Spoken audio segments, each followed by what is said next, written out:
On June 24th, 1812, the French Empire invaded Russia. Led by Napoleon Bonaparte, the invasion was initially aimed at compelling Russia to adhere to the continental blockade of the United Kingdom. On June 24th, 1812, the Grande Armée crossed over into Russia. Led by Napoleon himself, the French army rapidly marched across present-day Belarus, and despite losing half their forces to cold and disease, were victorious in their initial battles. Rather than push against the invaders, Russian commander Mikhail Kutuzov opted for an attrition warfare method, strategically retreating and drawing the French army further into the Russian landscape. During the Battle of Borodino on September 7th, French and Russian forces reached a stalemate, with neither side able to defeat the other. Rather than risk the destruction of his army, Kutuzov ordered his forces to retreat, allowing the French to capture Moscow.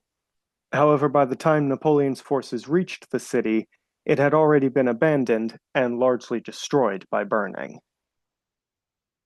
Napoleon remained in Moscow for 5 weeks, expecting a peace proposal from Russia, which never came.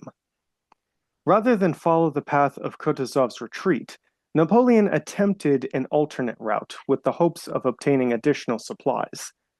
This route, however, proved too treacherous, and the French army was forced to double back to their original route. Hampered by the Russian winter, persistent disease, critical shortage of food and supplies, and assaulted by Russian peasants and Cossacks, the French army was reduced to less than 50,000. After suffering additional defeats, Napoleon departed from his army and returned to Paris in December, leaving another 20,000 men to die of exposure and disease.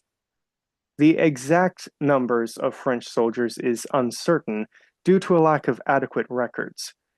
However, it is estimated that over 450,000 soldiers entered Russia, and 380 were killed, half of which was due to illness. The invasion of Russia was not only a devastating blow to the French Empire, but also to Napoleon's reputation as a leader, and is regarded by historians as one of the most devastating military endeavors in history.